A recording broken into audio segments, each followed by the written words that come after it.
Γεια σας, είμαι ο Χάρης και αυτό το βίντεο είναι για το κεφάλαιο 5, η Βαλκανική πόλεμη. Οι Βαλκανικοί πόλεμοι το 1912 με 1913 αποτέλεσαν σημαντική περίοδο για την ιστορία της Ελλάδας και του Βαλκανίου. Στον πρώτο Βαλκανικό πόλεμο ενώθηκαν η Ελλάδα, η Σερβία, η Βουλγαρία και το Μαυροβούνιο ώστε να απελευθερώσουν τα εδάφη τους από την Οθωμανική Αυτοκρατορία. Οι μάχες ήταν σκληρές και διεξήχθηκαν σε πολλά μέτωπα. Η Ελλάδα κατάφερε να απελευθερώσει πάρα πολλά μέρη από τη Μακεδονία.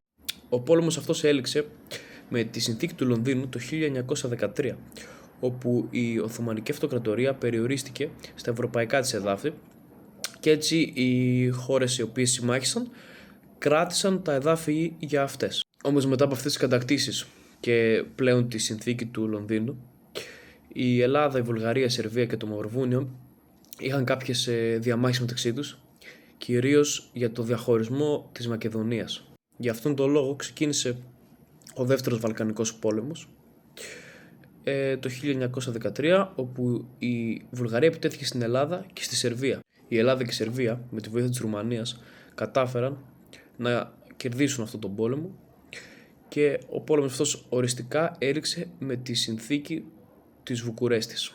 Μέσα από τους Βαλκανικούς πολέμους η Ελλάδα κατάφερε να ενισχυθεί πολύ γεωπολιτικά και στρατηγικά. Παρά τις πληθυσμιακές απώλειες, η Ελλάδα κατάφερε να ορθοποδήσει και να μετασχηματιστεί και γεωπολιτικά και πολιτιστικά. Αυτό ήταν το βίντεο για το 5ο κεφάλαιο και ελπίζω να βοήθησε τους μαθητές οι οποίοι είναι καλύτεροι να μαθαίνουν ακούγοντας και όχι διαβάζοντας.